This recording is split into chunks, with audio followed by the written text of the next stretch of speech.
Welcome to Honesty Hour, an intimate women-only conversation series where truth finally has a safe space to breathe. Here, every guest wears a physical mask to protect her identity, allowing her to speak freely without fear of judgment, labels, or social backlash. In this space of radical safety, women open up about the thoughts that they usually silence and the stories that they'd never dare to tell. At the end of every conversation, each woman is given a choice to keep the mask on or to remove it, standing openly by her truth. Tonight's episode asks a bold question. What would happen if white women were 100% honest? In a world where race, privilege, and gender intersect in complicated ways, this conversation invites raw honesty, not to divide, but to understand. These women are here to speak their truth, unfiltered, unedited, and unmasked. This is Honesty Hour. White privilege is not real.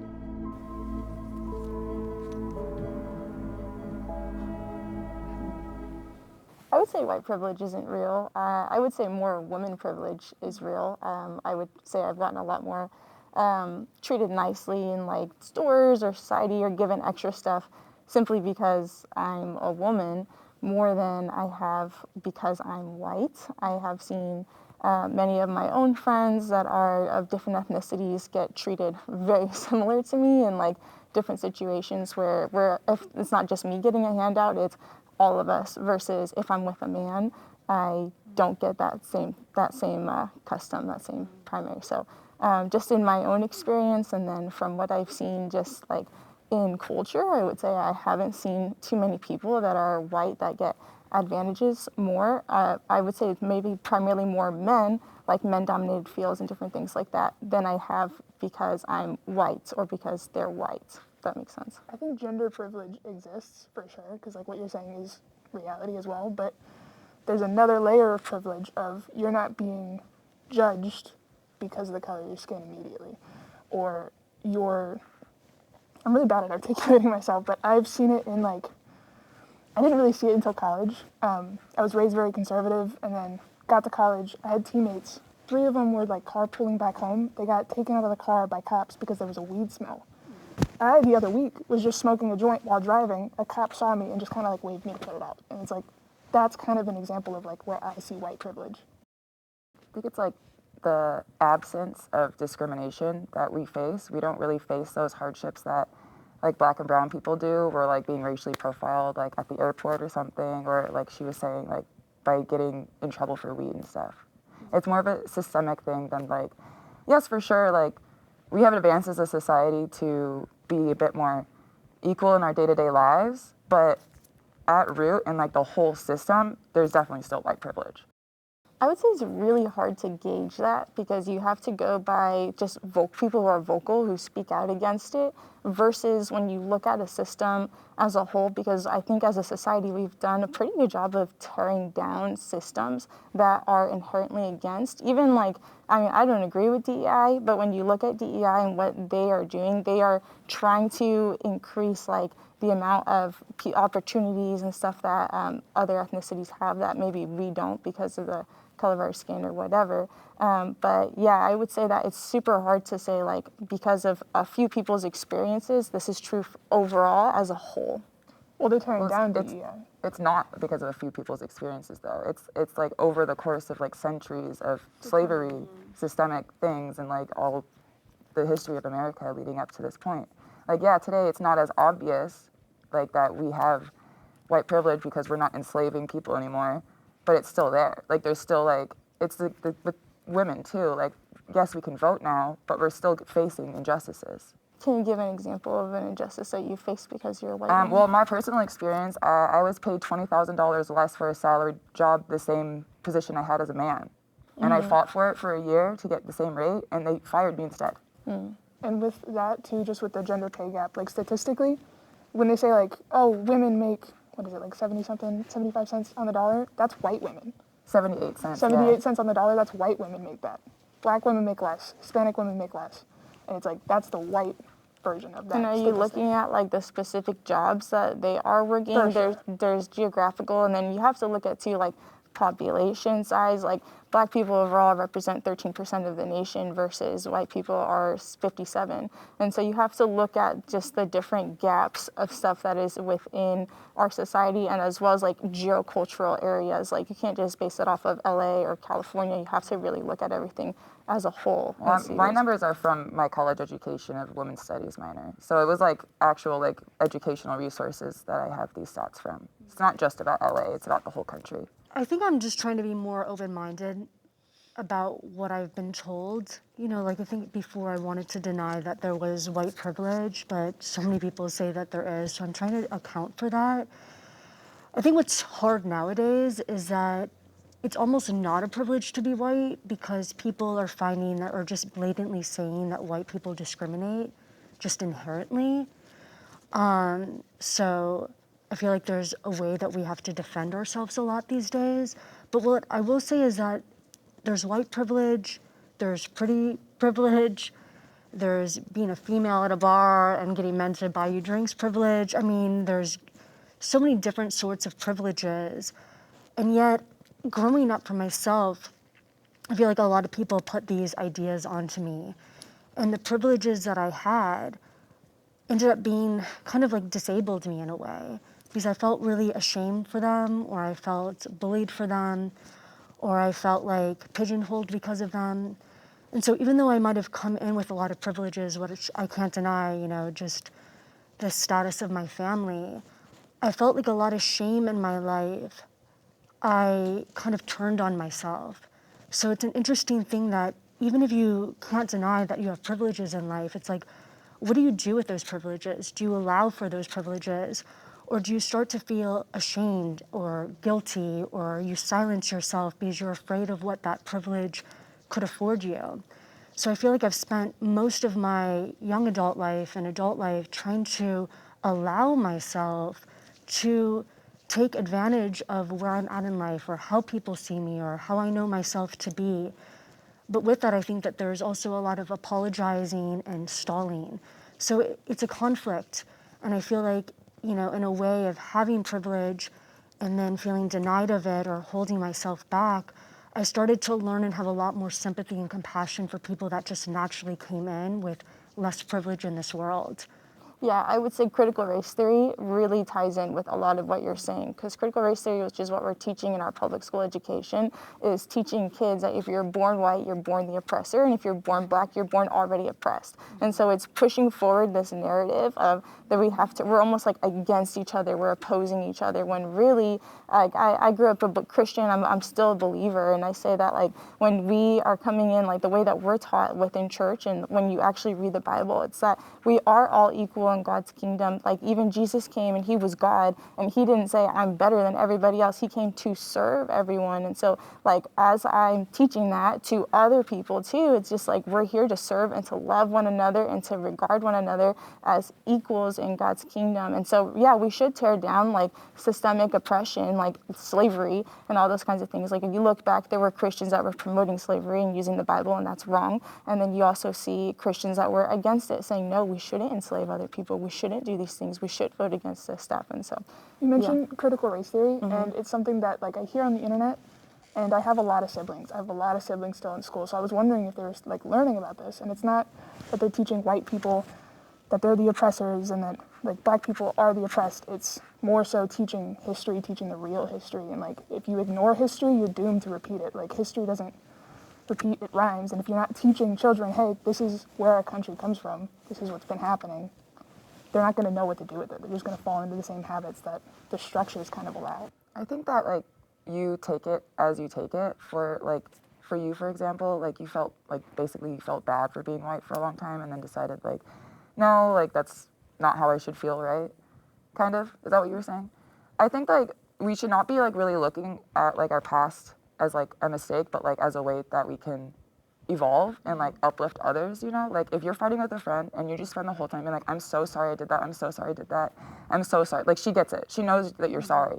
What are you gonna do to like make it better and like still have a friendship with them and like improve and change and be a better person? Guilt isn't productive. It's, right. It's just something that like makes you aware of like But I also something's- think that nowadays people are telling you how to behave, how to show you're sorry, people are telling you how to act instead of letting people have agency on their own. So it's almost like if I don't show up or vote in a certain way, then I'm not doing it the right way, that I'm still a problem. Like, I'm almost not allowed to think and behave for and as myself.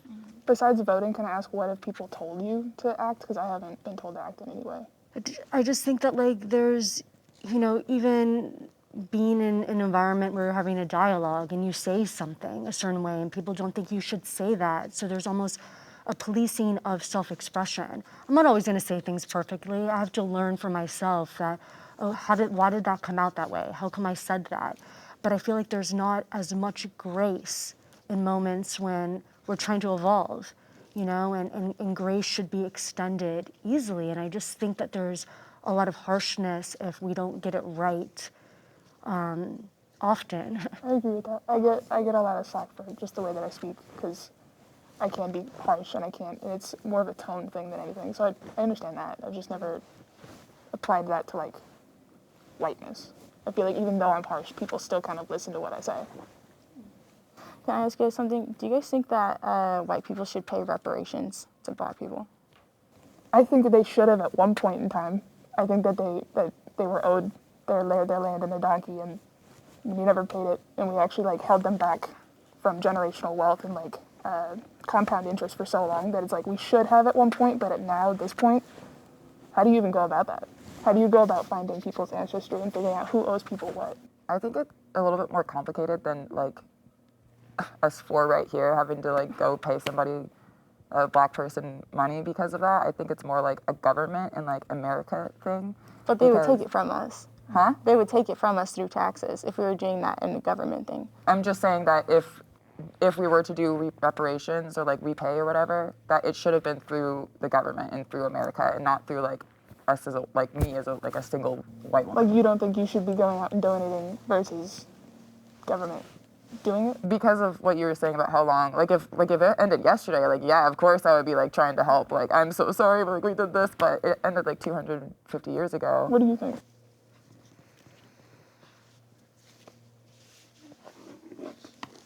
Valid. I don't know. I mean, it's hard to say. This is where like those weren't my actions. Why am I paying for past That's what I'm people? saying, yeah. You know, I think there maybe be other ways of giving it back or putting it forward. I don't know what that would look like. I've never honestly thought of it. I just see it more of a mistake of like the American government rather than slavery in specific about white people. Like, yes, there's a lot of racism around the entire world against different races, and there was slavery in different countries, but like the black people's slavery in America is an American problem. Oh, it's a worldwide problem. There's still slaves. Like you look in Africa, So and then different those places, governments should like, be today, paying there's still reparations to slaves. those people. It should end. America was one of the first countries to end slavery, and so and it still is happening today. We have more slaves today worldwide It wasn't the than. first though. I'm sorry. Europe was. I said we were slavery one longer. of the first. We weren't the first, but we were one of the first. But if you look at the world today, like there's still black slaves, there's sex slaves, there's child slaves. This is a worldwide issue that's happening now. So That's not really my point. That's not like what I'm saying. Though. well, no, you bring it into the whole world, which is why I'm saying like it's still happening. It's not something that is like just ever stopped and we don't do this anymore. It's like as Americans, we can see that. I have no idea how to end the slavery going on in other places. I don't even know how to handle like this own country, but like I want to focus on them and like get the awareness out that there is still slavery going on in this world. But people in this country are struggling right now too. You know? No, for sure. Yeah. I don't know what to do about either. Yeah, I was curious what you guys thought about that because I've heard that narrative pushed forward that white people should pay reparations for black people because of slavery. Something I strongly disagree with, so I was just curious to get your guys' thoughts I on think that. a form of paying reparations, though, is uplifting their voices and being able to put them into a better light, though. Right? Is it just versus like what? Just giving them a check? Yeah. Is that the idea? That's what the reparations reparations is, check. yeah. I think idea is I giving think them a it's check. kind of a weird. It seems almost like it's a silencing. Like let me Yeah, just like pay hush you off. money. Hush Yeah. money, yeah. Everyone is a little bit racist, including me. Ooh, we gotta split. Get in the middle. Internalized racism, internalized misogyny, microaggressions. There's so many things that I have unlearned throughout my life that I didn't know were bad until it was pointed out to me, basically, and I took that opportunity to change and grow, and I'm still going to continue to face those. I don't know, like, there's probably things that I still say that are probably not 100% PC that I just don't know. And then when the opportunity comes that someone can tell me and point it out and help me evolve and grow, I'm going to take that. But I can't be 100% say that I am perfect, because no one is. How did you realize that? How did you realize you had internalized racism and misogyny? It was pointed out to me. It was pointed out to me that I also like studied women's studies, so I've learned like about the psychological reasons for internalizing different feelings, or just like touching someone's hair and like it's different. Like they have an afro and they're like, oh, like, can I touch your hair? Like that's a microaggression. And then someday in like 5th grade, this girl I was friends with told me, I don't like it when you touch my hair. And I was like, oh, it's different than mine. She's like, okay, but it's like I'm me. Like you, like I don't want your hands touching me. And I was like, oh, right. She's like a different person, and like it's just a different experience. Mm-hmm. I just wonder, like, you know, if someone says that my hair is different, are they slighting me? Are they being? Well, if you get your hair touched without your consent, like every single day, wouldn't that make you feel a certain way? I actually used to have that happen, and Does that I did not not make you like it. And Yeah. But it was more so like a man thing. Like men would just come up and touch my hair, and I'm like, why are you touching Because me? you have like colorful hair. I used to have really, really long hair, and they would like sniff it. It's like the same thing, yeah. They would like touch it. It's just like a matter of respect. Like why would Well, like, I don't know if you should be putting your hands on people, right? And It's like just an- yeah, doing it's an all that. example. But I want to believe that we can extend like curiosity or a compliment, and that we don't have to feel like gun shy. Like, oh my God, I said they look beautiful, or I've never seen something like that. I wish I had that. And I you think it's shouldn't- more intent then too, because it's Yeah, like it's you're in intent. 5th grade, you're touching somebody's hair. Yeah. You're not necessarily being It's not like she racist, was like, but- stop touching my hair. She was like, I don't like it when you touch my hair. And I was like, oh, And if okay, I your won't touch it intent anymore. is You don't have to good- live in that fear that you're going to be like reprimanded or whatever for your actions. And if you are, you're going to manifest that kind of reaction. I guess I'm just like, I don't want us to go backwards where we start feeling like we're so afraid to vocalize when we have genuine intent, or that we're so like inside of ourselves policing ourselves. I also think that like exploration like that, like curiosity when you're 10 years old in 5th grade, that's not racist. It's more of just, you're just like, oh, this person looks different than me. Maybe like repeated, and she was confident enough to say, don't do that, I don't like that. Like I think my mom always tells a story when I was like 3 years old, this black person was holding me and I was touching their skin because I thought that like they were dirty, like I was trying to clean them. And my mom's like, no, that's just how they are. It's how they were born. Like, don't do that. And it's not something that I'm internalizing. I just have never seen a person like that because I'm a baby. So I don't think it's because I'm inherently racist. It kind of goes back to what we were talking earlier about the critical race theory of where you're saying that like I'm born like internalizing this racism, and somebody told you that. No, you're saying that like you didn't realize that you even had that. That it was like it started out like that for you because you didn't know. Like Yeah. exactly. I mean, let me use a different example. Most of my current friend group is white. That's a subconscious decision because I feel subconsciously safe around other white people, and my circle just includes my hobbies and my activities that just happen to be around other white people. That is internalized racism in a sense because I don't have many black friends, because I don't seek them out, because I don't choose to. That's a go be personal friends. problem. Yeah, I mean, or- because I don't relate to that at all. yeah. Okay, So, go on. what? Go on. I remember, I've even heard it about people. I've had friends say, you know, all my friends look like me. I feel safe. And it's just kind of like creepy. I'm like, well, what? I would never just seek out people that look like me. What a boring life. I I'd said rather just. subconsciously though. I'm not choosing to be friends with white people because they're white. It just happens to be so because we just happen to be. You just but have the it's just same so interests. That doesn't make you racist. yeah, it's but just I'm- what But there you're are other interested black in. people that are also having the same interests, and I'm not choosing to be friends with them. So you just But- see black people and but like, I wonder don't why want to hang out that with is. you. I wonder why that is. That's why it's internalized. That's For you, external racism. For you though, but I've never, I don't know why it is, but I've just been drawn to difference. Like, and not even seeking those out, just feeling like, you know, I'm a longtime New Yorker, and our lives were just always merged. I was like so many different types of people. And it was just, maybe that's why, it was just the best thing for me, where I felt like my people were all different types of people. But when I hear, especially, it sounds like you are pretty against racism and stuff. for you to say that you don't even seek it out. You have friends that have all the same hobbies, and you don't think that another group might have hobbies like you, and that would be a threat. You are confusing external with internal right now. I did not say I'd look at a black person and say, I'm not going to be friends with you.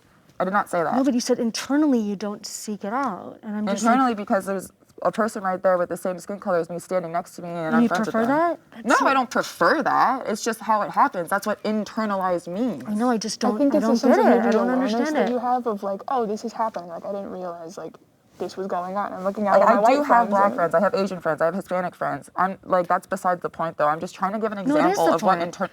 It's not, because I'm trying to give an example of what internalized racism is, and the hair color thing wasn't clicking for you guys. Yeah, I would say that that's not racism. Like, you just having friends that are in the same community and you just like your friends, that's not racism. The only reason why I'm pushing a little bit is because you responded to the prompt that says I'm a little bit racist, because you have internalized racism, which I'm saying is coming from this inherent theory or idea, critical race theory, that's saying that if I'm born white, then I'm born just oppressing black people, which I disagree with. I don't think agree with anyone's critical born race that. theory either. That's the difference, though. That's the line that we need to get across here, because I think it's nature versus nurture. Is like your environment and the way you were born plays a huge factor. I think your parents play a huge factor in Totally. your political beliefs and Yeah, everything else. 100%. Yeah, I think I grew up and my mom was like always going out to like the gardeners and like, let me go get you like food and like I remember valuing so much my parents that they would speak to everyone and treat them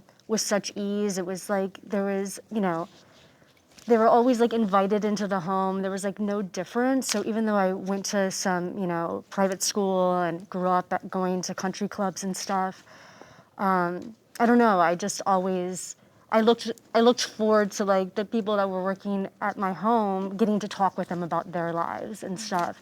So I feel like just that window into another soul felt more valuable than just always looking to shake hands with people at a country club that like were, but I get it. It's like who you're more comfortable with and you're always around, but it's like, how can we push past that to look beyond the people that are just closest to us and that look like us? I think it's necessary to push past that. I was raised very differently. I was told, like, oh, like my hairdresser is going to be black. Don't mention that they're black. And so it's like, okay, so their being black is something I'm not allowed to talk about. It's like a bad thing. It's like, not my parents, but like people in the family. It's like, you're not allowed to date black guys. And it's like, I'm not even looking at men, if I'm being completely honest with you. But sure, okay. So it's like, that's kind of how I was raised, was like, this thing is separate, this thing is bad. And like, even like school and the community. I went to a high school that allowed kids to fly Confederate flags on the back of their trucks in California. That doesn't make any sense. But it's like, that's how like the people that I was around. And so like, it rubs off on you, and I've definitely been racist before, and it's something that as you get older, I don't know, more educated, I'm just more aware of. I tried to make sure I go out of my way to talk to people of anybody. Like that, I don't really find people that look like me, but like, It's just like you a have to thing try. of unlearning like your past like beliefs and past behaviors that might have been taken the wrong way by marginalized groups. I think that's a different question, though. Is racism true against white people? I don't think race is I've true against white people. had somebody be racist towards me. I personally have never experienced racism towards myself, but I do think that everybody can be racist. Just if you look from a psychological standpoint of how we evolved over time, you're more likely to instinctively trust somebody that looks like you than somebody that looks different. And that is animalistic like instinct that you have to fight against to actually be human. To be human is to accept everybody no matter what they look like. But there's that. That's all. That was the point I was trying to make. Okay, got you. I mean, like, I played basketball growing up. I have white skin. We had one black girl on our team. And, I remember playing against a team and, like, walking up to them, and they were all black and Hispanic. And they just looked at us and laughed like we were going to be so bad because everyone on our team is pretty much white. And that, to me, I'm like, dude, like, you just think I'm bad because of the color of my skin. You haven't seen me warm up. You haven't seen me play. You have no idea how much time I've put into this. And you just inherently think I'm bad. And so I think that's a form of racism, like, As somebody, in and of I itself. played basketball, I would laugh at the other team too. It was just an intimidation tactic. I would like walk in just holding both basketballs like in my palm, just try to get them in, like get them Get in in their their head. head. It's more of a sports thing, but You're it's also serious, but I also play basketball too. yeah. Oh God. I didn't Because play of all? basketball. If there's something to be gained, it's probably a little bit more performative than something that's genuine, or you're just doing it because there's for no other reason. Like you're self-sacrificing your time or your money, then it's probably genuine. If there's something to be gained from it, you have to look closer at the performative side of it. But I don't really know. I don't know. I think that's a good start. I think it's not just like if you're gaining something from it, but like when everyone was posting the black squares I was gonna say that. for like BLM, that was super performative because So totally. And you're just harmful. being like, hey, I I'm not support one of them. this, but I'm not actually going out to protest to do anything. I'm not actually putting in the work to actually. I'm not going like, to say help. any words either. Yeah. I'm just going to put up a black square. It's like the bare minimum effort you could be to be like, I'm an ally. Yeah. Or like you don't even have one friend. How are you an ally? Like, who is someone that you know that you sit down with and you listen to their life? That like really upset me because I was like, the people that I know that are putting up black squares, they don't have one friend that is of a different color. So I thought that was performative. I think that it's genuine when it sounds like you, but when it sounds like a script, which I think is so much of society nowadays, then I think it's performative. When it's regurgitated bullet points and it just doesn't, it doesn't sound like them. I agree with that. Yeah, and the internet has definitely affected a lot of that. Like, the internet has made it so easy to be performative. It's a lot harder to be genuine. Well, you have to perform to be on the internet. Yeah. It's all a performance. Yeah, it's all. Like Sure. you can be as genuine and authentic as you, but you're still putting up a camera and like performing something. So were you at like the BLM protests and riots and all of that?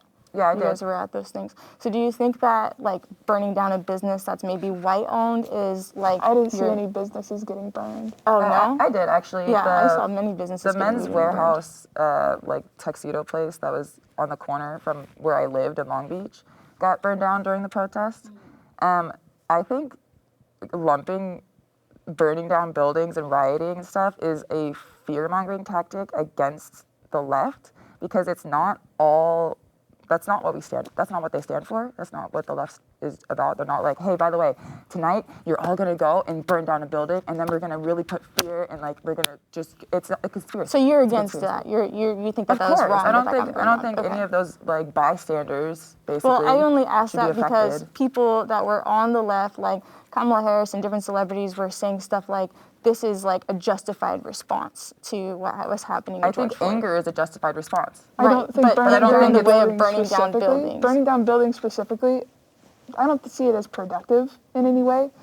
But if they're literally like killing your family and your community and like that you're oppressed, what else do you have to do except protest, right? Right, And there's yeah. a difference between protesters and people out there like dissenters trying to like start riots. Like there's a very big difference, and you Yeah. can see it in the crowds of like I've It's seen both people sides, try to too, break into like businesses during the middle of the night during protests, and protesters are yelling at them to stop. I've seen people throw rocks at cops. Protesters are yelling at them to stop. There's a very big difference between somebody protesting and somebody going out there to start trouble, and you can't. It's like the bad apple thing. Yeah. It's No, I different. totally agree. I'm just was curious to get your guys' thoughts on that because I know some people agreed with the violence, and I thought that that was very wrong. I'm totally for protesters, but I don't think there should be violence on either side. yeah, I also agree. have this idea of peaceful protests really only work for peaceful governments. I also The government agree. is killing people. They're kidnapping people. They're killing people, and it's like, oh, we're supposed to walk around with signs. What is that? What is that You're going to referring do? I to think we ICE, need a or civil what are you war. referring to for the government killing people? Have you paid attention to any sort of like police brutality things in the last decade? Well, if That's you what look the at Black police Lives Matter brutality, protests are for. like, yeah, like there is police brutality, but it's on like a very minuscule like level. It's that not can- minuscule for the black community that is experiencing it and seeing like, oh, there's another one. Oh, another one. Oh, another one. Do you compare it? I compare it minuscule to the amount of black on black crime that is happening. What about white on white crime? Yeah, but if you look at the level of it, like we're having a race conversation, it is way higher within the black community than Why the do you white think community. black on black crime is so high? Fatherlessness. I think. What'd you say? What? Fatherlessness. I think that's I the think biggest. it comes I down think more that's to poverty. internalized racism right there. Yeah, That because how is that internalized they have racism? fathers. There's the That's a Black community generalization. has, well, if you look at statistics, the Black community has way less fathers involved in their lives But than why, compared to why? white. Where are the fathers, where is the majority of the Black men in this country? Or not the majority, but like where do a lot of people that are committing crime go? Well, they go to jail. They go to prison. Okay. Yeah. And who is committing the majority of the crime? Black men. Yeah. People in poverty. Who do we hold down in poverty? Who's People more of color. likely to be impoverished in this country? Probably Black people. So it's like a system. It's like you take away somebody's house, you take away their access to food, you take away like money.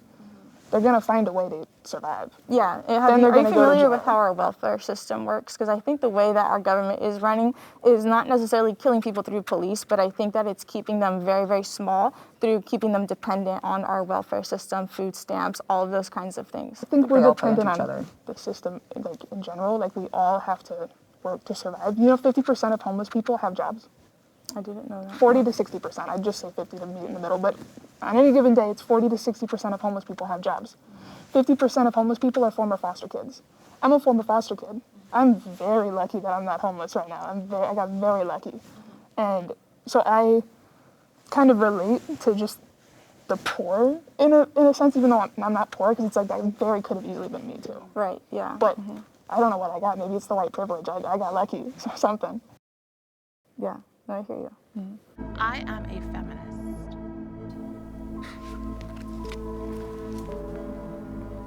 I've asked people who say what women, and they say that they're not feminists either, and ask them why, and they usually point to like the extremes of feminism.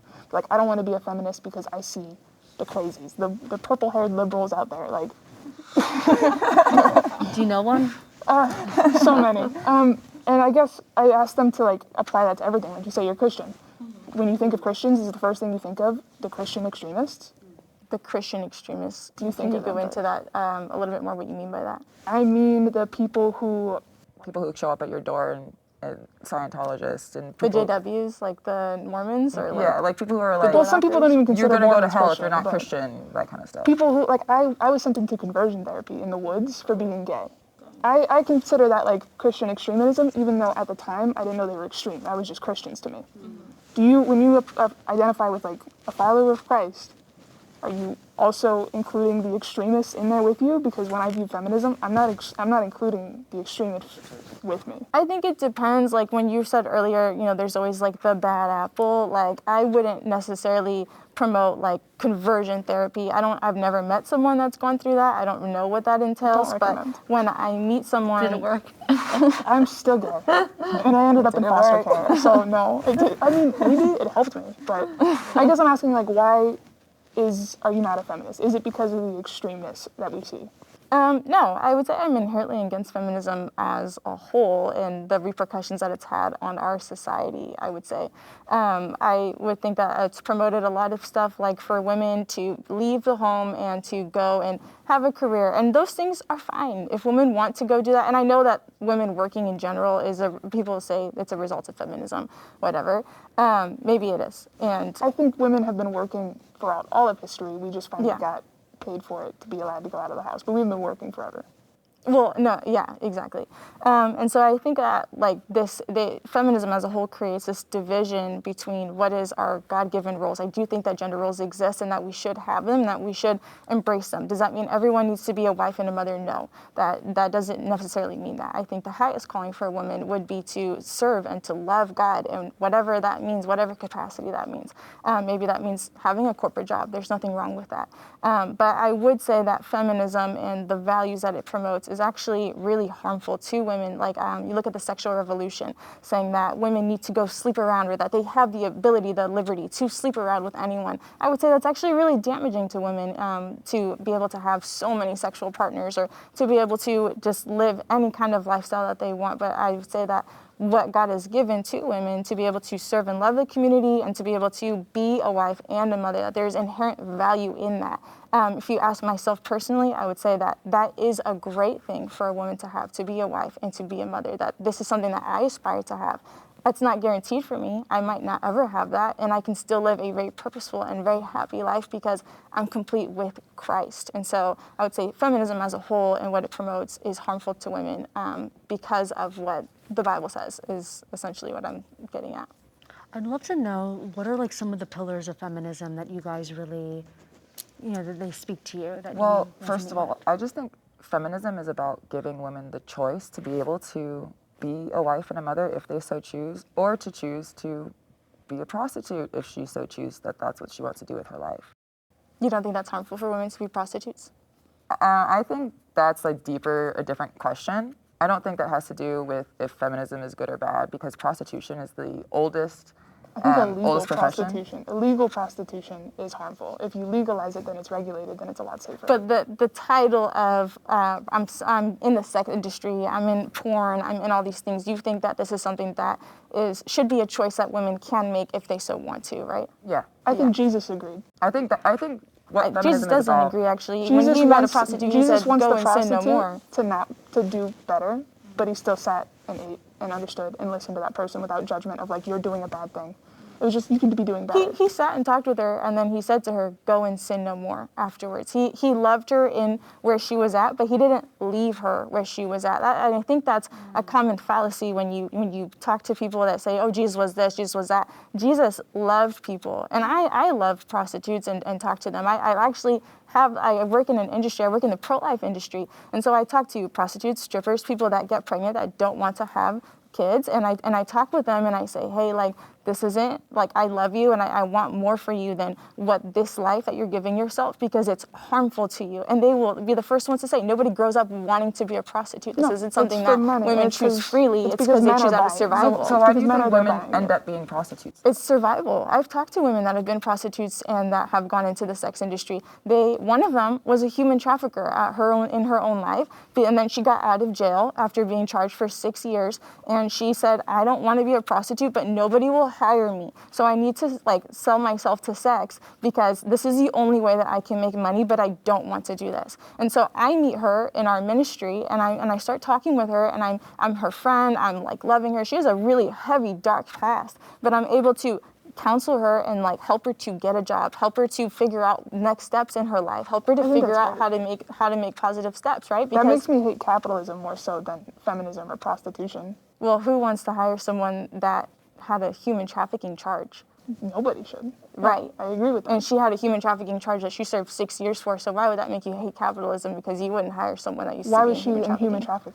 Well, because she had that. Who's exactly. buying? Who's buying these kids? Because of capitalism. Did the people Because buying of the kids capitalism? or buying the people go to jail as well, or just her? No, Because well, what happened was she was dating an underage minor, and then she was already living this lifestyle of pimping herself out, prostituting herself, started prostituting her girlfriend who was 15, she was 20, and then started pimping out her own I feel friends. like this is a very specific situation. It is. I also admire that you tried to help this person too. Yeah, like, I'm still in contact with her, trying to help her. I probably wouldn't. I'm like, oh, you sold people for money? Like, I wouldn't. They don't have that. Yeah, and that's where it kind of overcomes, like, when Jesus says he sat with prostitutes, it's because I see her as a person. I want to be able to love her where she's at, but I also don't want to leave her. She's someone that's in a lot of pain, so I want to be able to call her higher. I admire that aspect, honestly. Yeah.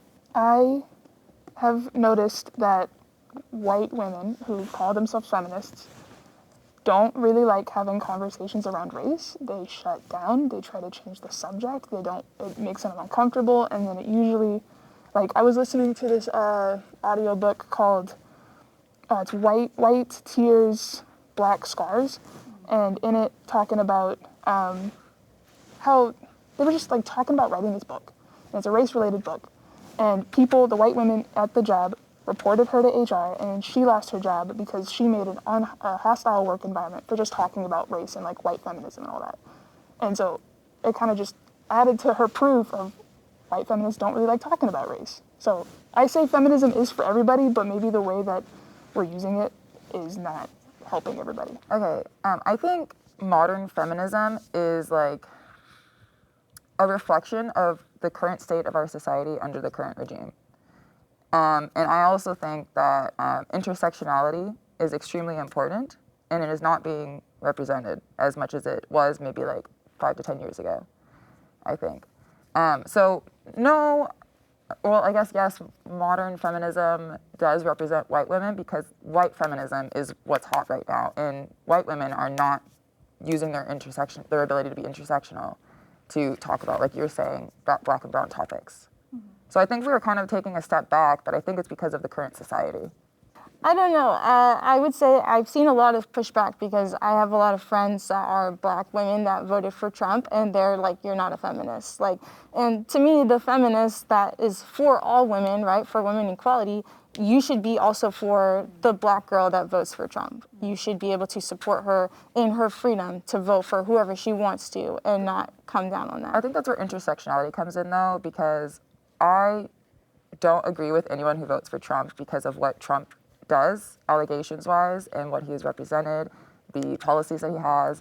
And so I think if you vote for Trump, you're supporting everything that he has done and him as a person because you literally voted for him. So in my view, you're excusing all of that behavior, and therefore you're not a feminist because of all of the R-word allegations and everything else and hush money and all of that It stuff. almost seems like discrimination there. Huh? It almost seems like discrimination, like how you immediately find something out and then you just totally label them. I don't think you're a bad person, dehumanize but I don't them. agree with you. I don't agree So with that. beyond not agreeing with someone, what else do? You don't go out to eat with them anymore? I What just happens? don't choose to be their friend. You don't I choose actually like to ask questions. I'm like, why? What is Donald Trump doing for you as a black woman? And then just kind of go from the conversation of there. Like, okay, do you know that Donald Trump has raped girls? Does So that you're not trying to matter you? educate the person, or you're trying to hear from them? I'm trying to understand while also giving like my understanding. I want to hear their understanding and You know give that my whole thing that understanding. like when people have a question and they're not actually listening, they're just trying to prepare their response? I just hope it's not. I try my best to not do that, but it's a practice thing. I just think it's big that when we're actually trying to hear from other people, that we're not trying to, in the process, educate them and change their mind. Because then going back to performative versus genuine intent, I feel like that would be kind of performative. Well, I mean, to her point, like, if she genuinely believes and thinks these things and, like, thinks that, like, they're true, she's going to want to educate people to the truth that's in your opinion. I mean, I do the same thing. I think it's when the same way with, I guess, Jesus. Yeah, when I talk to people about Christ, I would say I try to listen and have a full understanding of the person that's in front of me. But ultimately, I think everybody needs to know Christ and needs to live for him. But it's not something I'm wanting to force upon anyone. It's just something that I genuinely believe is true. And so the same goes for political stances and Well, stuff you know as what? well. Something I genuinely believe is true is that everybody in the world should do shrooms because everyone would be happier. Do you agree with that? I don't think everybody, but I get on board I don't with know, way I more cried a people lot. trying. Like I keep saying, intersectionality. I think white feminism is a flavor of feminism, and intersectional feminism is another one. And then there's all these different subsets of different kinds of feminists who are really sex positive, and then there's feminists who are trying to like get rid of like prostitution and all that stuff too. Like it's more complex. It's not a monolith all having one big cause versus just like having equality between the genders is Yeah, that's the overarching goal is that we just want equality. And this back to like if we're feminists or not. This is what I usually talk about when people talk to me about me being feminist and they're not feminist. They usually end up basically telling me that they're an equalist, that they're a humanitarian, which is a feminist. You still want human rights for women. they And really for, just labeled it wrong because Yeah. men are taught. This is getting off the topic of race. I'm so sorry. Men are just like taught that being a man is like to not be a girl, and so they hear feminist. It's like I don't want to be that. That's a girly thing. Even going to the ICE protests, I had a guy ask me, "Is it a feminist thing?" And I'm like, "Yeah, dude, it's the biggest feminist thing. Come on." And he just walked away. But I was like, yeah, it is. but I don't know. I feel like you would really have to go out of your way to listen to what people of color that are feminists are saying and then go based on that versus just, I don't know. I don't really follow a whole lot of like feminist stuff. I just have the mindset of it. Yeah, I mean, I have like an education and like studied it, so that's why I'm able to like talk about these things. But the general feminist, the general woman, probably is more like I just want women to have equality because I know that we've been oppressed, and that is usually when I'm talking to someone who doesn't identify as a feminist, like you were saying, they're like they're all crazy and they're TERFs and oh my God, this and that, and I just don't know how loud you they are. asked, what is it that like feminists have like given you? Like what was the No, question? like what are some pillars that speak to you about feminism? Just the fact that like I can do anything that a man can do. Right. Which isn't something that could have happened 50 years ago. I couldn't go to the bank and get my own credit card. I would have to have my dad or a husband do it. It's like, I don't want a husband, you know? Like, just the fact that I can live as myself. I don't really like being a woman, but I can be a woman and do anything that a man can do. Yeah. I've always been hanging with the men. I never thought I was like less than them, so I believe in that. I don't think that women are It might less. be just the way that we're raised, because like conservative, I grew up with older brothers. I grew up with just my dad. I didn't have my mom. Yeah. And it's like, okay, so I'm with the guys, but I'm not being treated like this. I'm being treated different. I have to cover my hair in church. I wasn't allowed to play video games. I couldn't watch the same like shows. I wasn't like, my brothers were allowed to do things that I wasn't because I was a girl. So I think that added to the not liking being a girl thing. I mean, there are just some things that women can do that men can't do, and that men can do that women can't do. So this idea of equality, I think, more plays into like opportunity. Like I can have a credit card. Like Besides I reproductive, have what autonomy. can the genders do that the other one can't? Besides making a child, which you need both. Well, I think that women can be a lot more nurturing and loving in a way that men cannot be, that men cannot understand. And then men, like, they can work in a way that is a lot more physically intense than women can. There's like obvious differences between men and women that no matter how hard I try, I'll never be able to do this thing that this man can do. Men will always be able to lift more than I can. Not every man, but Only men upper body as a strength, whole. actually. Women have stronger lower bodies. So you can Yeah. lift as long as you use your legs. I mean, I read some comments that I was very performative. I mean, some people said I sounded very genuine. Speaking about race, others said I was very performative, and a lot of that was because I remember feeling challenged after what I said, and I don't know. It was wild to listen to it myself back and see that I like snapped back. It was very reactive, and I've never seen myself like that. But at the same time, I don't think that me responding and putting someone in their place in that moment really speaks to my overall intention with people. It's like, I don't know, I think that I can have an intention or a desire to be kind to all, but that doesn't mean that I will be kind to every single person. You know, I might disagree with someone. I might not like how they're coming at me, and I might come at them. So it was interesting because I think that like I was seen as being performative because I had a response to one person. I don't know though. It was an interesting thing to say or to read and to hear about myself, and it definitely made me think and respond. You know, I think that I'm like learning not to be defensive. I've always wanted feedback in my life. But at the same time, like reading a response that was like, oh, I was performing, you know, kindness toward others. It also makes me not want to go forward in life and be so careful. It's like I don't want to sound like, you know, I have some PR agent in my head, or that I'm discussing with people what I can say, because I am aware that even that one remark, that's the small thing at the end, totally discounted everything else I was saying. And like people can hate you over that. You could never be able to speak again. It could ruin my name in today's world and all the other things I'm trying to do. And because of that, I could want to lead a life that sounds very careful, and I could even become more performative. I don't feel like any aspect of me is performative. You know, I always say to people, like, I'm not an actress, you know, like, that's it.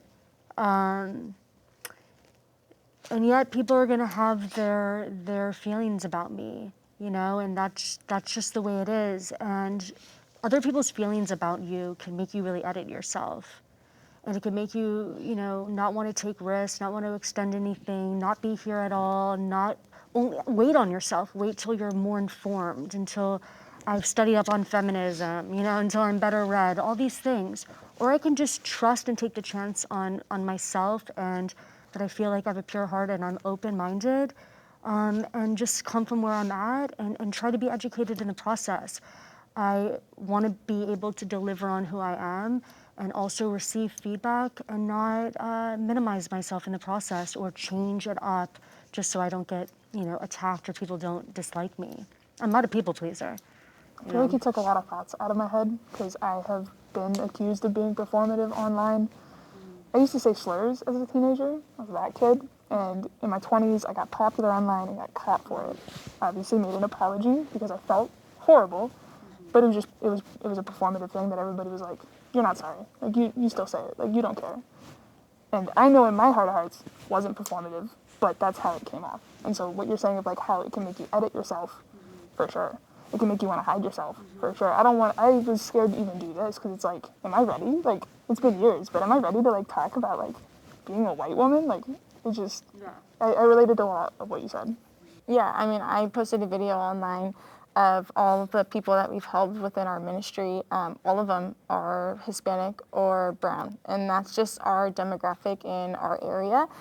It's in Southern California, and it's primarily we minister to a lot of field workers, and so that's just primarily the amount of people that we come across. And so we got a lot of backlash for being performative, for only helping these types of people, or this is a demographic. But in reality, that's just the people that came across us. Like, it's not like we're trying to be their white savior. And even the people that are involved in our ministry, because they're also locals, they're also black and brown. And so it's just interesting to see like them target specific people and say like, you're doing this for clout or whatever, like, because you want to look like you actually love, but you really don't care. And so something I've learned just from reading way too many comments is people hate to watch you grow because it makes them feel small.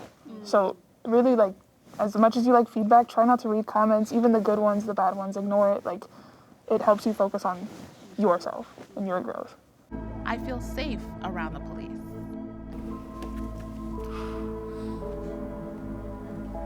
I don't know what it is. Anytime I see a cop car, I'm like, it's like I don't even have drugs in the car, but why am I like scared right now? Like, I walking around like police, like in New York recently, I was just like, ugh, and like, I don't know, like seeing them and how they act at protests too has probably affected it a little bit. It's just I don't feel safe around cops. I feel safer, and then they show up and then like it's tense, and it's like I don't even know why that's happening. I've never been in trouble. I think in a general, no, I do not feel safe around cops, but when I'm getting pulled over and a cop is giving me a ticket, I don't necessarily fear for my life. But I think that also plays into my white privilege. if something were to go wrong, someone's breaking in your house, would you call the police? I have, but they're not preventing any crime. They're not doing anything. Cops have done nothing in any of the crimes that I've reported. I've had my car broken into, nothing. I've had my house broken into, nothing. I've watched my neighbor's car get broken into. I called them and they said, "Why are you calling?" I was like, cops have not helped in anything. And with the people that I know who have also reported way more serious crimes, cops haven't done anything. Cops don't prevent anything. I mean, I generally feel safe around the police. I've never had a bad experience with the police. Being like a protester myself, I protest abortions. I've had the police called on me all the time, and I've never had a bad instance with them, with me. I've had a couple of threats here and there, like if you keep doing it this specific way, even though it's violating my own rights, then we're gonna arrest you, whatever. And you know, I comply, I'm respectful, so I've never had any type of like fear for my life type of anything. And so, yeah, I would say, and then if something goes wrong, then I would call the police, but I have called the police a few times, and to your point, nothing really happens. It's just there Like as I got put in as a foster record. care, and the person who put me in there nothing happened because he knew the cops.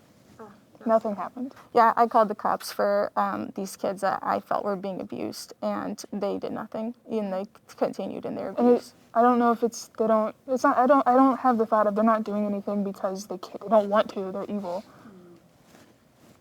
I don't think the system is set up to where they can do much. It's not, yeah, exactly. Which is why I say defund the police, and let's re-diversify that money into places that can actually get more social workers. Social workers probably could have helped them a lot more than cops.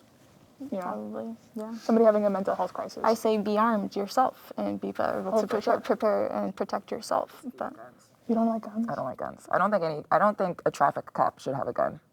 I think that's absolutely You can ridiculous. have a nunchuck. A nunchuck, sure, Yeah, or no a gun. or taser thing. and then when someone baton. shows up with a gun, then we're all just screwed. I right? think that if there's an active like crime happening, those cops should like get the guns. But I you don't just think don't every know what cop you're should. walking into. That's the problem. Guns kill people. I don't agree with guns. I think people kill people, and guns are what people use. Sometimes people use a car. It just depends. But cars have other purposes. I'm sorry? Cars have another purpose than to kill people. Guns' only purpose is to kill something. I'm a gun owner, and I'm still aware that the only purpose of this is to kill somebody. Of course, they train you in that when you take the classes. They're like, don't pull your gun out unless you're ready to shoot and kill somebody. A car is to get you to work and school. Right. You can kill somebody with it, but that's not the primary purpose. People always say it's like, oh, we're gonna do ban knives next, and it's like, no, because I need to cut this watermelon. Like, it has other purposes. Like, Guns scare me because of the emotional state of the person who's holding the gun. And if every cop has a gun, and there have been many cases that you have heard about where a cop just kind of reacted upon emotion and just shot and killed somebody that was like not even doing a crime.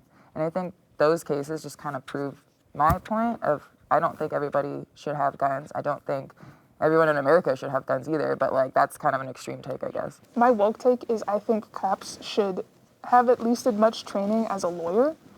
Because what do you mean you're going to have a gun and defend the law and have immunity, but a lawyer has to go for years to just defend whatever it is that you're doing? Like, cops need way more training, especially if they're going to get a badge and a gun. Like a psychological test that they should pass in order to own it, to like have a gun on their person, kind of. I suppose part of my privilege is I have, you know. I mean, I have some people close to me that have had some bad experiences with cops. I'd be interested to actually talk to them and hear what they would say about it, so I know anything can happen. I don't know, I feel fortunate that I think I've been able to charm my way out of situations, and especially in New York during all the protests, I was kind of someone that would walk up to cops and like thank them for their service, and so there was a certain camaraderie that I had, and I always felt like thankful for them. I think it's a very, very scary job. I think a lot of us sit here and criticize it and we say we should fund it, we don't want it, but like thank God for them in so many situations. That's not to say that they aren't reactive, and I can't imagine you wouldn't be. I would never want to be in a job like that, ever, ever, ever. There's always a chance that their life could end at any moment because of what they actually have to respond to. I'm thankful that there are protectors out there. I think that they work undercover and in the scenes that we don't even know about, and that doesn't get airtime. So overall, I would say I'm so thankful that something like that exists.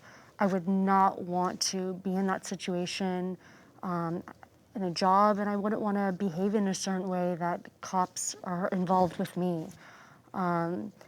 Of course, when cops treat others badly, I think that's so wrong. But I do think that we need protectors out there, and I think it goes often beyond social workers. Yes, they're great in psychological situations, but there's so many situations in life that require more than just a calm conversation. And thankfully, people are trained to respond. Like a school shooting, are social workers going to be like There was down? Uvalde. What? There was Uvalde where the cops sat outside where he killed every single kid in that classroom and they didn't do anything. And they They were were on their told to do phones. that. And Yeah. it's like, that's an example of it's like there were cops there. They didn't do anything. Now there are cops that go and do the right thing, but it's how are we vetting these people that are getting all this immunity and a gun? I just don't think we're doing enough. I don't think we're doing enough to police. I don't think the police are doing enough to police themselves.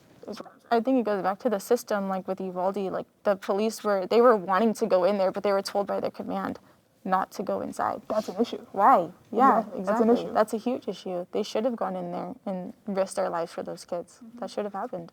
And can I bring it back to earlier, like the first question was if white privilege exists or not, and what you were saying about how you thank cops and how you do feel safe around them and how we can get out of tickets easily, that is white privilege. No, I And do said you that, and guys I said I see- was privileged in that situation. Okay, cool. I'm just, Yeah, It's just it back. another again, example. but I Like, you gave an can't, example you're of it. asking for me to speak from my perspective.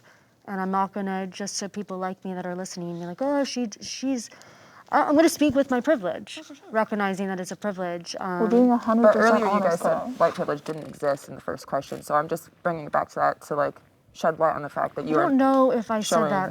I actually think I did say that white privilege exists. It was 3 greens and a red. Oh, You know, my I'm mistake. evolving. Sorry, I'm sorry. I can't really see your card very well from right next to you. But yeah, I'm just relating to that. I think if I'm currently in the dire situation, my instinct would be to get out of the dire situation. I'm a runner. I'll run.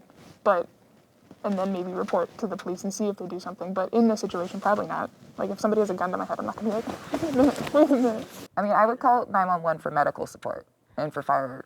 What is that situation where the guy just, went in and killed all those girls and the Idaho murders? It was know at what I'm talking Boise about? State, yeah. And they were in the house and they saw the guy, masked guy, and they did not call the police. And I remember just like hearing that account. It's like, how did they not call? If I was so afraid, I would be calling anyone and everyone I could.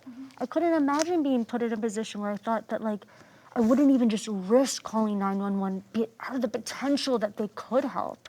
I know you're saying that they don't normally show up, but it's so sad to think Not that they don't show up, it's just usually, like, things don't come out of it. It's so shitty. I still want to try. It's like if you my should. life I was think on you the should line, to make a record. If you're not making a record and everything, the reason the person who put me in foster care was never any happened anything to it was because I didn't call the cops that night. I went to school the next day, and then the school called CPS. If I would have called the cops the night before, they would be in jail. But I didn't. So you should call cops. Is that what you're saying? That's what I was told. Yeah. So it's like I'm saying you should for the sense of having a record. I think we should, and we should feel safe too. We should feel like they're actually going to do something about it, though. But we live in a world where we don't feel that way. You don't feel that way. I mean, my first instinct is always to call the cops. Someone's breaking in my house, I'm calling the cops, and I'm pulling out my rifle. It's the only number I know. I'm getting ready to defend myself. Cause I'm calling So my when we got boyfriend. memorized. Well, that's a privilege that you have one. No, I'm just kidding. I'm sorry. I get it. Do you think everyone in America feels the same sense of safety you do around the police? Just if you listen, the answer is no. If you're listening to what people are saying, if you're watching the videos that people are posting, the answer is no. I mean, I've seen videos of little kids, like, telling a cop he's a bastard or whatever, and he's maybe 4 or 5. That's taught by the parents, you know, and that's because their parents don't feel safe or they hate the cops, and so then they teach that to kids, and so he grows up afraid and not wanting to comply or with the cops or whatever, and maybe the cops are doing something wrong, but they're just taught to fear the cops versus my grandpa was an FBI agent, and he always taught me, like, no matter what, like, just comply. If someone pulls you over, do what they say, be respectful in all things, have your hands out, and, you know, we're white. So I think it just depends, but of course not everyone feels the same thing that we do. Listen, I'm sure it would only take one experience for me to start feeling differently about it, you know? So I'm sure all it takes is one experience for someone. Thankfully, I'm on the side of things right now that I haven't felt unsafe. But I mean, I can't discount what everyone is saying, and and I'm sure that there are so many racist cops, you know, people that go in and they feel this affliction towards people, and they whatever, they might have their reasons, you know, something happened to them, so now they go into the forces or whatever to defend themselves in their communities or whatever, I'm sure. And that creates a horrible chain reaction. But I think a part of that is there is over-policing in brown and black areas because they are more impoverished. And so when cops are every day arresting a black man, arresting a Hispanic man, arresting a black man, arresting a Hispanic man, they're never arresting, like, white people. It's like they get in their head of, like, oh, like, that's a criminal. And it's conditioning. And I think that's also contributing to the problem because they might not be going in like, I'm a racist. It's just something that happens. right. Don't they have to, like, meet quotas or something? Oh, Probably. I mean, don't they? I don't know. I used to I feel think that it's way when I tickets, was but I They don't do know. have to meet when I was quotas for like living in tickets, yeah. Florida, and they'd Look at all us. be there So trying there's to more pull you cops on the road over. at the end of the month. I am proud of being white.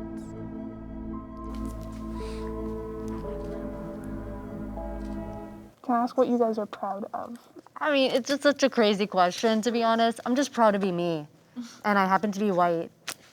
I mean, it's just this, But like, do you use white as like a defining no, label? and just like I don't use feminism to define me, just as I don't use any of these things. I'm like labelless. I try to be, you know, like I'm me. If I could be neutral on this, I would be. Like, I don't use my skin color as a way to define myself. You guys, I've already said, like, I define myself as being a believer in Christ. Like, that is first and foremost. Like, I'm a citizen of heaven. Like, that. These are But the are ways you that I talk about. proud of your skin being white? This is That's how how I I was took the born. I question. can't change it. Sure, yeah, I'm proud of it. Like, I think it's cool to be proud of yourself and who you are as a person, So, but like, I'm not remove my yourself body. from like your skin color. You're not your body. I think I am my body. I don't agree with body self-dualism. I think that. Maybe it's just the difference there, but I am inhibiting this body that happens to be white. I didn't choose it to be white. I didn't choose to be American. I'm not proud of these things that I didn't choose to be.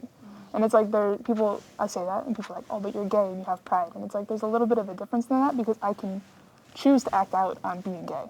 I'm choosing to There's have the pride in that. pride in being oppressed too, like having to face oppression and be like overcoming that too. I'm not proud of my skin. I'm not proud. I don't have any feelings really towards it that are like I'm white, you know? Yeah, it's not something I really Well, think I guess about, you know? I guess there wasn't a middle zone to say I'm neutral you can about just it. hold it. But But if like, I had to choose, like, I'm proud of this. Like, this is my culture. This is what I was born into. This is, like, I own it. And there obviously needs to be reform in some areas. And so you talk to those people and you contend for culture. Obviously, I believe that's contending for Christ. And it's the same thing, like, if we were to have a black person in the room and they said, I'm proud of being black, and you went, well, why? Like, what are you proud of? It's like, well, I think that's to the same point I just said about her being proud to be gay, is that there's pride in facing oppression and overcoming that, which is what Black and brown people have been Sure. facing. and that's what I said, by the way, and people told me I was being performative. So, but yes, I think that there's celebration in that, but I think what's happening is by saying that, like,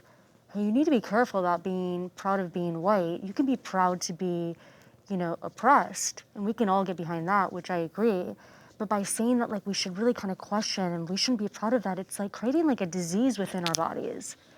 I don't know. I just feel like let's try not to be in conflict with ourselves. I'm just wondering what it is in the whiteness to be proud of. I'm just, Yeah. Because with darker skin, it's not that proud of oppression sounds wrong. It's more like proud of Overcoming. still being here despite the oppression, being in the place that you're in, and having the community. well, put it Versus this like, way, I don't I'm have a proud white of being community. the person I am that's white. Out of all the white people, I'm proud of who I am within that group. Does that change something? Like, It still is like you're proud of yourself, which is Yeah. good. But, yeah, but like, I'm just not gonna sit here and start being like, no, I'm bad. Let me ask like a different question. Are you guys proud to be American? yeah, of course. Are you proud to be So American? do you? No. No. You But do guys say no. Do you guys relate those together? Like, do you think they go hand in hand? American and whiteness. Yeah, I mean, like, it's interesting, even coming onto this show, a lot of my background is Hispanic as well, which is considered white, whatever. My skin color just happens to be white, versus, like, you look at my mom, she looks a lot darker than I am. She wouldn't have been invited here because of the color of her skin, right? And it, like, reflects just different ways that we're treated. And so I was born in America. I'm proud to be an American. I'm proud that we're free. I'm proud that we have a culture that promotes freedom and liberty and choice to be able to go out and have a business or have a family or just do what you want to do, right? And so, like, I guess I would in turn ask you guys, like, is what you're ashamed of, like, racism, and that, like, our past has included racism, or, like, why would you say that you're not proud to be white? Well, like she was saying about she didn't choose to be American, we didn't choose to be white. Like, I don't really find there to be any purpose to be proud of something that I didn't choose, for one. And for two, yeah, the history and the racism and everything that this country and this regime and everything has represented and done. No, I'm not proud to be a part of that. Yeah, I think I definitely used to feel guilty for being white, but I think now I've, like, come to terms, I guess, with it and try to use it to be beneficial. I don't know. I don't really know how to fix it. Like, I was talking about how you feel bad for, like, saying something the wrong way or whatever. I was, like, navigating, like, unlearning all of these bad behaviors, and I didn't want to offend anyone. Like, I wanted to be the best version of myself. You wanted to be liked? Yeah, I wanted to be liked. Yeah, of course. So is the narrative now about not being proud to be white or not being proud to be American part of trying to be liked? I think now I'm more sure of myself as a person, and I don't need to like sugarcoat. Like before, I would not be saying anything that I've said today. I would not have said any of this to you guys. I would just kept it to myself. Yeah. Like, I'm more sure of who I am as a person. I can't say that I've ever been guilty to be white. Like, that's not a feeling that I think I've ever had. More so, like, I've been guilty of my actions as a white person being racist. Like, that's more of the guilt, not my skin. And, like, I'm not proud to be an American because I forget which person said it, but it was, if America doesn't break your heart, you don't love it enough. I love this country. I think we're not upholding the values of freedom very well. I don't think we're upholding the ideals, the liberty and justice for all. Like, we're not doing that. It's great to say it, but where's the follow-through? I'll be proud of America and being an American when I see the follow-through, more so than I There's have. something to feel proud of. in my Yeah, opinion, like if I've contributed something, that'd be cool, but I haven't. So would you guys say that someone taking pride in being white or being American is offensive to you? I wouldn't say it's offensive. I also would say separating the white and Americans. Like, somebody can be proud to be American. I'm not gonna be like, oh, like, I don't care. Somebody can be like, I'm proud to be white. I'm gonna be like, okay, I might just, like, I don't know. Like, that's just, it's, what are you proud of? I'm still on that. But do you not see like that in any culture there is something that is What is like a white stain, culture? right? Like there's a stain on like anything. There's hard things that people have to recognize. I can sit here with a black person and they can say I'm ashamed of whatever part of their culture, but that doesn't mean that they are identifying that with that or that they're not proud of coming from that culture and ethnicity. Black culture is something specific to Black Americans because we forced them here. Well, not we, but like they were forced here, so they had to make their own culture. I don't know what white culture is. I grew up Portuguese. I have Portuguese culture from the Azores. It's like, that's white, but it's like its own thing. It's a culture. White people It's culture a is- nationality. it's the Like, popcorn Well, bucket that's that what we get America is vomited. we're the melting pot, right? Like we've all come here from different cultures, that, so America is separate than white. right, I'm yeah. not proud. It's different.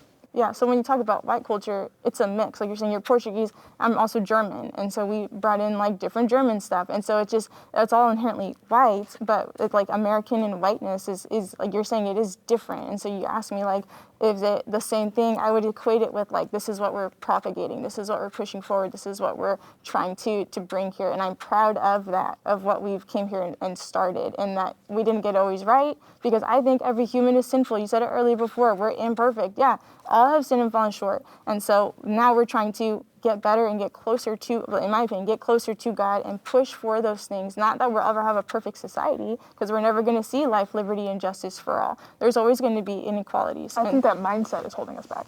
Why? Saying, oh, we're never going to have it. Okay, then we're never going to have it. Do you think we can reach a perfect society at some point? Not perfect. The idea of utopia is a society that doesn't exist. We're never going to have a utopia by definition. Right, yeah. But we can better this shit right now. Like, Yeah. we can get closer to life, liberty, and the pursuit of happiness, or freedom for all. To say, oh, we can't. It's like, oh, you're just giving up. Okay. Well, we'll never get to that point, to the utopia point. But I By definitely definition, agree you that we can't, should be because- able to push for better living conditions now. But we're going to have a different opinion of that. Like, I'm going to say we should have no abortions ever. And you're going to say we should have some because women should have autonomy over their bodies or whatever. And so, like, that's where we're going to have differences in discussing, like, how do we ever get there? And so that's where I say, like, I'm proud of my culture and I'm proud of, like, Christianity is oftentimes rooted with whiteness, is what you want to say, right? It's a Western religion, whatever. I think the reason Christianity was taken over by whiteness is because of Mormonism. That's who came up with white, blonde-haired Jesus, and then that went away during World War II, where they made him a brown, white Jesus. So it's a whole thing. Jesus wasn't white. And No, so he wasn't. I'm glad that you agree. I think we had a moment there where you saw a lot more diversity in the media, and you just don't now. I feel like, I don't know, I think that I feel like we're having that moment where there's more diversity. No, I think that we're having a moment right now where white women are seeing the cool features that marginalized groups have, like big butts, big lips, whatever, and taking that, and those white women are getting put on the pedestal and They look upholding the nuts. standard. I don't know. I think it looks awful. I feel like, I don't know, as a kid, or even just like rewatching like old Disney movies, it's like they had diversity in there. But it wasn't something that, like, I feel like if they had that same movie put in 2025, the internet would explode of like, oh, this woke DEI shit, when it's like, it used to just be like a normal thing to have diversity. Now it's like, it has to be pointed out. Right, right. I think a lot of like representation in media and diversity kind of comes down to like who's making it, and that I will go back to the system of being putting women and Black and brown people down. So that's why there's not as much representation in certain things, is because they're not even getting the opportunities to make them in the first place. It does feel pretty performative these days, though. Like, just it looks like we have to have Meet like quotas. every, The token person. Yeah. just like every skin tone, every hot topic, every, you know, marginalized group in a role. It just doesn't. It just feels like it's to like cover their asses versus like really represent them. I don't know, it kind of feels phony to I me. see that, but I also see that because of what I just said. Like, it's because like white people and people who are not of those groups are like, oh, we need to show that we're woke, you know? But if we just hired the people of those races in the first Yeah. place, then we wouldn't have to deal with that problem.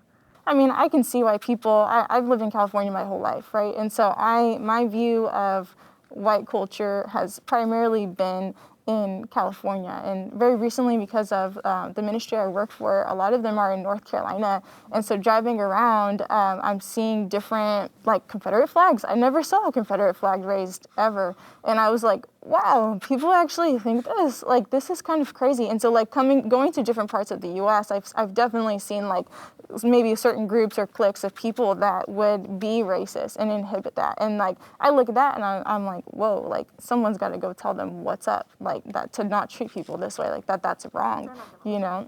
Yeah, maybe not. Can I ask you a question? Yeah. Do you feel that your like view or like perspective is a bit sheltered because of your sheltered. limited experiences? I mean, I'm only 26, so like, of course, yeah. And so I'm still learning. I'm still seeing stuff.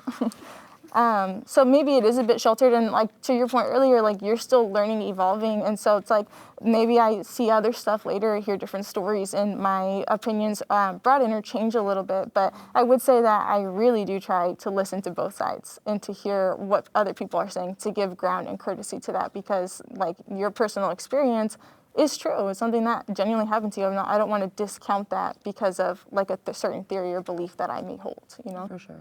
I just think that the best way to be open-minded and to evolve is to be like seeking out very complicated and like scary, not like dangerous situations, but like something that's totally new to you, you know? But you've and al- I think you've you even traveling, you know, to see the Confederate flags is like one example of that for sure. What were you saying? Sorry. But you've also said that you struggle to seek out even different groups to hang out with. That's not what I was saying. I was giving an example of how my internalized racism subconsciously makes me choose other white people because of what she had said after that, which I don't fully remember, but that our internal instinct is to find sameness. Oh yeah. It's like an That was evolutionary the point I was thing trying that to it's like it's not okay to fall into that. You have to fight against the like, oh, they look different than me, but it is something hardwired in the brain. But get rid of it. Interestingly enough, though, it's like, I know it seems like everyone travels these days because of like social media and stuff, but like it is like a privilege to travel. For You know, you sure. could see where people like never get out of where they are because they don't- can't afford it. You don't or- necessarily have to travel to get these new experiences, though. Like, there's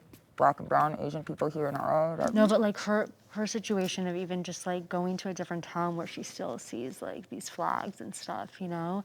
It's interesting how like if you never leave your bubble, you may never know. Right. Or I might not even see how racist other people can be. Maybe I'm not aware of like how much it still exists in other places, you know? I mean, I feel fortunate that I've lived in a lot of places, but they've also been a lot of all the big cities in the world. I haven't like lived in small towns and really seen what it's like there. Yeah, no, exactly. I think a big part Would of you the want to? unlearning. Do I want to? Do you want to go to a small town and just Well, I like, see dated a how it guy is? that was in a small town. I wouldn't do it. I grew up in a small That was town. interesting. I wouldn't want to move myself there. I grew up in Vegas with my dad, and then I went to like New York, New Jersey with my mom, and then lived in a small town in California near fucking Fresno. Very vast, like very different, and it's still like I was exposed to so many different kinds of people, and I still went back on like what my parents and my family were telling me. It's like I don't. It's like you can travel, but traveling's not gonna fix anything in here unless you. I think that's being open and having the first step is being open to change. And if you're closed off and not wanting to see those experiences in the first place, you're never going to grow. So now I'm going to give you guys the opportunity, if you so choose, to take off your masks and stand by what you said today. Let's sit. I'm a person. I would have said all of this stuff with or without the mask. I say all this stuff online anyway. I think it's important not to hide behind anonymity and to not be afraid of what other people think of you, like we were talking earlier, and to really stand behind what you believe to be true. Yeah. I mean, I don't know. What's the point of having these honest discussions if you can't go all the way? I have nothing really to fear. I agree with that. Bravery is like the superpower, you know? And again, I think we've spoken about it's brave to come with where we're at, knowing that the goal and the hope is to evolve, and that we might look back and be like, I can't believe I said that, or I really changed my mind, or I had a run-in with a cop, which totally changed my world and how I see everything.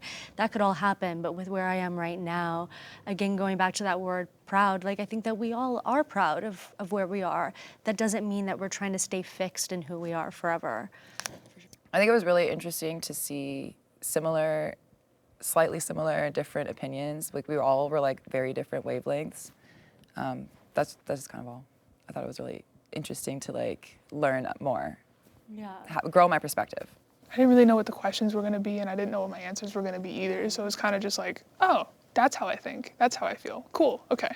Like, I have only ever heard of people going to the Black Lives Matter protests or the ICE protests, so to actually talk to you guys was pretty cool for me to like hear your perspectives, and I always see people as people. Like I don't really try hard not to dehumanize others. So it was really cool just to be able to sit down and have a conversation with you guys and hear where you guys were at and how you guys came to be. Yeah. hell yeah. I think we're alike. We're all white women. I still struggle with that term, but that's a personal thing. I know from the world views me as a white woman, so I was like, yeah, I'll go on this, but I don't really like she, her pronouns. Oh, right. But it's something that like I deal with. So White person. yeah, but I'm a white woman to the world, so that's what we are. That's certainly what I look like, yeah. If you could identify as a Black woman, would you? I tried not to because I don't feel like that and I don't have those experiences, but I'm more of like a Race? no, I can't change my race. It's more of a gender thing. Yeah. But that's all therapy talk. It's fine. We don't That's have to do a that here. whole other conversation. Is Therapy the hour. people online that are doing the race change thing. Where Is that a like, thing? Yeah, you haven't seen that? There's like a bunch of like 18-year-olds that all think that they're actually Asian, so they're like taking on Asian names, and it's very offensive. It's like I liked going to Japan, but not that much. No. I don't think a mask helps me be honest in the moment. I actually feel like not having it and kind of feeling like I'm in my full expression helps. I think maybe though it's like after the fact. Like, is it easier to endure feedback, what people might think if I had been covered? Maybe. I think I was less, like, I didn't have to worry about, like, masking anything, like, facial expressions. I could, like, stare at the ceiling and nobody, like, at it. So that, in that aspect, it was easier. And online, you're not able to, like, see somebody's, like, I was able to see everybody's, like, body language move and all that. You can't see that online, so it makes it easier to be, like, mean. Yeah. Versus here, it's like, I didn't want to be mean to any of you guys. Mm-hmm. Yeah. I like the mask because I was making facial expressions underneath, but I also like you were saying, like I kind of like want you guys to see them at the same time, so you know that I don't agree with certain things that you're saying. I don't know. I could feel it. Yeah, it definitely made it easier for me to like hide my facial expressions, which I kind of wanted you guys to see. And like I was kind of checking myself, like, remember, this is a person, you're seeing them afterwards. Wow. It was definitely interesting talking to a face or to a mask. Was very different. Yeah, too. it was very It's interesting. different. I felt like I was seeing or inferring the expressions, but you're right. I guess I never saw any expressions. I just felt like an energy that was coming forth. It's like, what is that? What did we feel? That if we didn't see it, what was that? I mean, you were pretty intense. I know we were all kind of like disagree, but like we were all still cool. I just appreciate just the nature of this conversation. Still think you guys are awesome, and thanks for civil discussion. Yeah, I agree. I'm glad no one got like escalated or anything crazy, and that we were able to have like a cool, respectful conversation. Can you imagine? No, me too. I'm glad about that too.